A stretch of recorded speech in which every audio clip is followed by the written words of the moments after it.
সুপ্রিয় দর্শক, স্বাগতম জানাই চ্যানেল আরডি নিউজে। আজকে প্রতিবেদনে জানব মুন্সিগঞ্জের সদর উপজেলার মোল্লাকান্দি ইউনিয়নে আধিপত্য বিস্তারকে কেন্দ্র করে দু গ্রুপের সংঘর্ষে আরিফ মীর ৩৫ নামে এক যুবক নিহত হয়েছেন।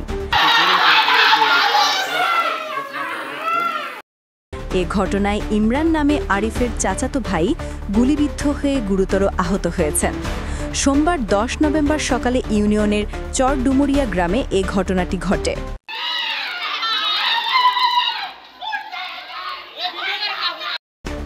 স্থানীয় সূত্রে জানা গেছে, জেলা বিএনপির আহ্বায়ক কমিটির সদস্য আতিক মল্লিক ও ওহিদ মোল্লার অনুসারী শাহ কামাল জাহাঙ্গীর খায়রুদ্দিন গ্রুপ এবং সাবেক সহসভাপতি আওলাদ হোসেনের অনুসারী আরিফ গ্রুপের মধ্যে দীর্ঘদিন ধরে বিরোধ চলছিল।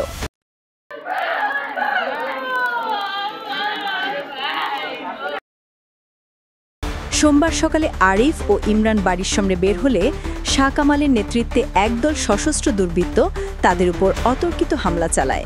এতে দুজনেই গুলিবিদ্ধ হন।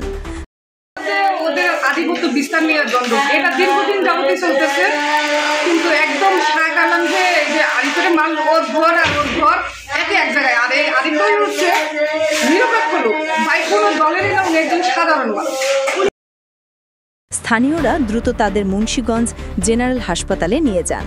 সেখানে কর্তব্যরত চিকিৎসক ডাক্তার রুহুল আমিন জানান, দুজনকে গুলিবিদ্ধ অবস্থায় আনা হয়েছিল। আরিফকে হাসপাতালে আনার আগে মৃত্যু হয়।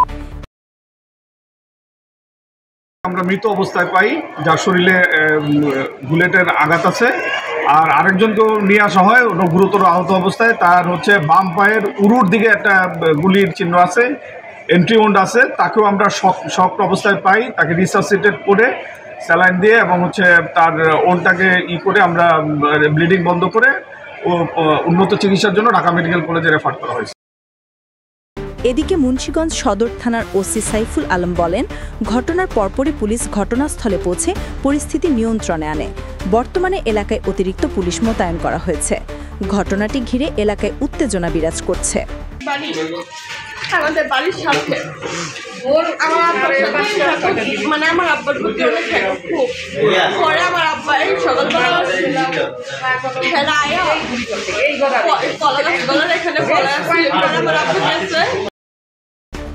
দর্শক, এমন আরও গুরুত্বপূর্ণ সংবাদ পেতে লাইক দিন, কমেন্টে মতামত জানান এবং সাবস্ক্রাইব করুন চ্যানেল আরডি নিউজ। সাথে থাকুন সত্য ও নির্ভরযোগ্য সংবাদের সাথে। দেখছিলেন মুন্সিগঞ্জ থেকে লিটন মাহমুদের রিপোর্ট।